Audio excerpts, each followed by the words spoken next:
Dear students, नमस्कार। BSc part first inorganic chemistry के unit ionic solid का next part आज हम पढ़ेंगे। लैटिस एनर्जी, जालक ऊर्जा। एक मोल आयनिक क्रिस्टल, एक मोल सॉलिड, एक मोल क्रिस्टल बनने में किससे बनेगा? अपने गैसियस आयन से। बनने पर जो एनर्जी रिलीज होगी उसे हम कहेंगे लैटिस एनर्जी, और इसे U से डिनोट करते हैं। एक मोल क्रिस्टल बना आपका गैसियस आयन से। ये पॉजिटिव कैटायन है, आपका कैटायन है एक मोल। ये N मोल एनाइन है, दोनों गैसियस स्टेट में है, और एक मोल क्रिस्टल बना तब एनर्जी रिलीज हुई, उसे हम कहेंगे लैटिस एनर्जी। इसका उल्टा देखते हैं। एक मोल क्रिस्टल जो सॉलिड में है उसको कितनी एनर्जी दें कि वो आयनों में टूट जाए, और आयन किस फॉर्म में हो? गैसियस फॉर्म में। तो इस एनर्जी को, रिक्वायर्ड एनर्जी को हम कहेंगे लैटिस एनर्जी, जालक ऊर्जा। जालक ऊर्जा को समझने से पहले, समझने के लिए Born equation and its application पढ़ते हैं। बोर्न समीकरण व इसके अनुप्रयोग। मान लीजिए कोई पॉजिटिव आयन है और ये नेगेटिव आयन है, अनंत से इन्फिनिटी से पास आए। पास आने पे इनमें दो तरह के फोर्स काम करेंगे। एक तो आपका फोर्स ऑफ अट्रैक्शन, आकर्षण बल, और दूसरा है फोर्स ऑफ रिपल्सन, प्रतिकर्षण बल। आकर्षण बल किस किस के बीच में है? इस आयन के, पॉजिटिव आयन के नाभिक और इसके इलेक्ट्रॉन के बीच में। और रिपल्सन फोर्स किसके बीच में है? इस आयन के न्यूक्लियस और इसमें भी अट्रैक्शन फोर्स किसके बीच में? इस आयन के न्यूक्लियस और इसके इलेक्ट्रॉन के बीच में। और इस आयन के न्यूक्लियस और इसके इलेक्ट्रॉन के बीच में फोर्स ऑफ अट्रैक्शन है। फोर्स ऑफ रिपल्सन, प्रतिकर्षण बल, इन दोनों इलेक्ट्रॉन के बीच में और दोनों न्यूक्लियस के बीच में फोर्स ऑफ रिपल्सन है। तो ये जो फोर्स ऑफ अट्रैक्शन और फोर्स ऑफ रिपल्सन आपके इक्विलिब्रियम में होंगे तब इनकी पोटेंशियल एनर्जी होगी Z1 Z2 E square upon D plus BE square upon D की पावर N। Z1 Z2 है चार्ज ऑन कैटायन और एनायन। चार्ज Z1 है, मान लीजिए चार्ज ऑन एनायन कैटायन है, तो Z2 हो गया चार्ज ऑन एनायन। आवेश की मात्रा E यहां पे है इलेक्ट्रॉनिक चार्ज, इलेक्ट्रॉन पर आवेश। D यहां पे है डिस्टेंस बिटवीन टू न्यूक्लियाई, ये जो न्यूक्लियाई है ना इनके बीच की डिस्टेंस D। N यहां पे है आपका, this N is Born exponent. Born exponent, value of Born exponent increase होगी किसके साथ? With electronic configuration of ion. जैसे N की वैल्यू है 5, इलेक्ट्रॉनिक विन्यास है हीलियम का Li प्लस Be2 प्लस। इस तरह N की वैल्यू बढ़ रही है इलेक्ट्रॉनिक विन्यास के बढ़ने के साथ साथ। तो यहां पे N की वैल्यू डिपेंड कर रही है इलेक्ट्रॉनिक विन्यास पर। दूसरा है आपका, एग्जांपल देते हैं अपन, N की वैल्यू निकालनी है LiCl के लिए। तो Li के लिए this is Li plus electronic configuration helium का, तो N की वैल्यू है 5। Cl के लिए देखिए this is Cl minus chloride ion के लिए N की वैल्यू होगी 9। तो इनका एवरेज लेंगे 5 plus 9 upon 2, this is the average value of N। अब इक्वेशन 1 की बात कर रहे हैं। ये इक्वेशन 1 आई, पोटेंशियल एनर्जी आई। जब एक पॉजिटिव आयन और कैटायन आपस में रिपल्सन और फोर्स और जो अट्रैक्शन फोर्स के द्वारा एक इक्विलिब्रियम पोजीशन पे है दोनों, तब है आपकी पोटेंशियल एनर्जी। ये तो आयन के लिए है। क्रिस्टल के लिए क्या होगा? क्रिस्टल में तो खूब सारे आयन होंगे, खूब सारे आयन पेयर होंगे। तो क्रिस्टल के लिए पॉजिटिव जो पोटेंशियल एनर्जी होगी इक्विलिब्रियम की, वो होगी -A E square Z square upon D plus B E square upon D की पावर n। इक्वेशन 1 जो है इसमें कन्वर्ट हो गई किसके लिए? क्रिस्टल के लिए। ए यहां पे मेडुलोंग कांस्टेंट है, बी यहां पे रिपल्सन कोफिशिएंट है, बी कैपिटल बी है, वहां क्या था? Small B, this is small B, यहां कैपिटल बी। कैपिटल बी की वैल्यू आएगी स्मॉल बी इंटू निकटतम आयनों की संख्या, मींस एक पॉजिटिव आयन कितने नेगेटिव आयन से घिरा हुआ है, that is the coordination number, और एक नेगेटिव आयन कितने पॉजिटिव आयन से घिरा हुआ है, that is the capital B.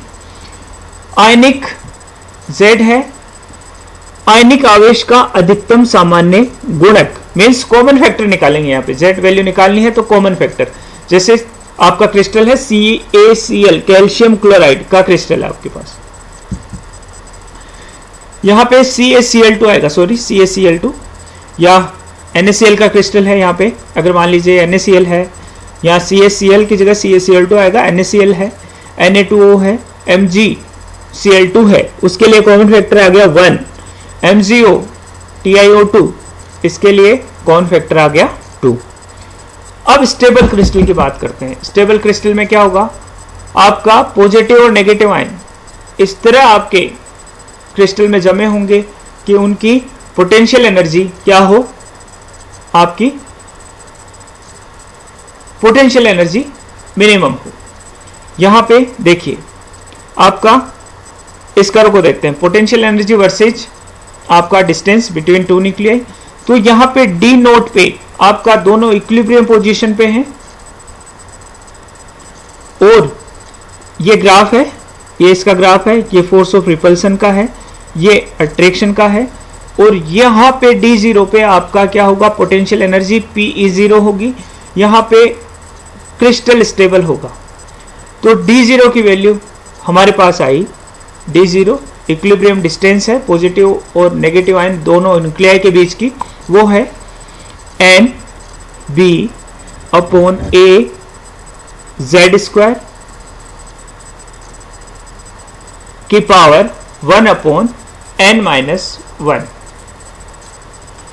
इसे दोबारा से लिखते हैं, इसके रीराइट करते हैं इसे, तो यह होगा हमारे पास B is equal to D not n की पावर डी नोट की power n minus 1 A Z square upon n। अब B की वैल्यू पुट की इक्वेशन 2 में, दिस इज द इक्वेशन 2, यहां पे B की वैल्यू पुट की और D की वैल्यू पुट की, D is equal to D0, दोनों की वैल्यू पुट करने पे हमारे पास आया ये equation, potential energy A E square Z square D naught into 1 upon n minus 1 for 1 एक आयन पेयर के लिए। और क्रिस्टल में क्या है? एक मोल के लिए, मान लीजिए एक मोल के लिए निकालना है हमें, लेटिस एनर्जी किसके लिए निकालते हैं अपन? एक मोल के लिए। तो एक मोल के लिए क्या होगा? U not is equal to minus N not, N not क्या है? अवोगाद्रो संख्या, Avogadro number, into PE not, यहाँ पे PE नोट की वैल्यू पुट की तो U नोट आ गया हमारे पास N not Avogadro number A E square Z square upon D not into 1 minus 1 upon n. This is the Bond-Linde equation. Next है आपका फैक्टर अफेक्टिंग लैटिस एनर्जी। हमारे पास एक इक्वेशन आई, जालक ऊर्जा को प्रभावित करने वाले कारक। हमारे पास इस इक्वेशन से हमें पता चल जाएगा कि जालक ऊर्जा को प्रभावित करने वाले फैक्टर अफेक्टिंग लैटिस एनर्जी कौन कौन से हैं। तो सबसे पहले है आयनिक चार्ज। यहां देखिए Z is the ionic charge, Z बढ़ेगा, U not is directly proportional to Z square, means ion पे चार्ज बढ़ने पे लैटिस एनर्जी बढ़ेगी, और लैटिस एनर्जी बढ़ने पे आपका क्रिस्टल उतना ही स्टेबल होगा। दूसरा है ionic radii, that is D note. D note क्या है? Distance between two ion, means R positive plus R negative, दोनों को radii of R positive means radii of cation और R negative means radii of anion, तो दोनों के बीच की जो डिस्टेंस है D नोट है। तो यहां पे D नोट ज्यादा होगा तो लैटिस एनर्जी कम होगी, D नोट आपका कम है तो लैटिस एनर्जी ज्यादा होगी। आयनिक रेडियाई बढ़ने पर D नोट बढ़ता है, दोनों के न्यूक्लियाई के बीच की डिस्टेंस बढ़ती है और लैटिस एनर्जी कम होती है। एग्जाम्पल से समझते हैं। Lithium fluoride, lithium chloride, lithium bromide, lithium iodide. यहाँ पे देखिए लिथियम तो सेम है, लिथियम आयन सेम है, लेकिन fluoride, chloride, bromide, iodide ions negative charge ion change हो रहे हैं। लेकिन यहाँ पे चार्ज देखें तो चार्ज जो है चार्ज भी सेम है। साइज देखें तो साइज बढ़ रहा है, इधर से इधर जाने पे साइज बढ़ रहा है। साइज बढ़ने पर क्या होगा, आपका दोनों के बीच की डिस्टेंस बढ़ जाएगी और हमारी लैटिस एनर्जी कम हो रही है। इधर से इधर जाने पे लैटिस एनर्जी कम हो रही है। यहाँ पे lithium fluoride, sodium fluoride, potassium fluoride, rubidium fluoride, caesium fluoride, यहाँ पे पॉजिटिव चार्ज चेंज हो रहे हैं और आपका नेगेटिव चार्ज सेम है। तो यहाँ पे पॉजिटिव चार्ज आयन का साइज बढ़ रहा है, lithium, sodium, potassium, rubidium, caesium तक जाने में। तो यहाँ पे आपका D0 बढ़ रहा है, पोटेंशियल एनर्जी कम हो रही है, आपका लैटिस एनर्जी कम हो रही है। नेक्स्ट है crystal structure. Crystal structure depend करती है मेडुलोम कांस्टेंट पे। मेडुलोम कांस्टेंट आपका इस इक्वेशन में देखिए, A is directly proportional to U0, यानी U0 जालक ऊर्जा is directly proportional to lattice energy, directly proportional to A है। तो यहाँ पे ये क्रिस्टल स्ट्रक्चर पे डिपेंड करती है। CsCl के लिए रेशियो होता है 8:8, मीन्स एक CS आयन जो है 8 Cl माइनस नेगेटिव आयन से गिरा है और एक Cl negative ion 8 CS negative ion से गिरा है। ये हमने पिछले वीडियो में पढ़ लिया था। तो यहाँ पे A की वैल्यू आई 1.7, CF2 में 8:4 है, A की वैल्यू आई ये, NaCl में 6:6 है, A की वैल्यू आई दिस। और इस तरह TiO2 में, जिंक ब्लेंड में, वुडजाइड में A की वैल्यू चेंज हो रही है इस रेशियो के साथ, क्रिस्टल स्ट्रक्चर के साथ। इसके बाद है इलेक्ट्रॉनिक कॉन्फ़िगरेशन ऑफ आयंस, आयनों का इलेक्ट्रॉनिक विन्यास। आयनों का इलेक्ट्रॉनिक विन्यास किस पे डिपेंड कर रहा है, हमारा बॉन्ड एक्सपोनेंट पे। किस तरह, ये है bond exponent, U is directly proportional to 1 minus 1/n। n की वैल्यू बढ़ी तो यहां पे क्या होगा, n की वैल्यू बढ़ने पर, इसकी वैल्यू बढ़ने पर इसकी वैल्यू कम हो जाएगी, इसकी वैल्यू कम होने से इसकी वैल्यू बढ़ जाएगी, इसकी वैल्यू बढ़ने से इसकी वैल्यू बढ़ जाएगी। तो यहां पे क्या होगा, n की वैल्यू बढ़ने से लैटिस एनर्जी की वैल्यू बढ़ जाएगी। तो यहां पे n की वैल्यू बढ़ रही है और इलेक्ट्रॉनिक कॉन्फ़िगरेशन के साथ, this is the electronic configuration, तो यहां पे लैटिस एनर्जी इनकी बढ़ जाएगी। तो ये हमारे फैक्टर अफेक्टिंग लैटिस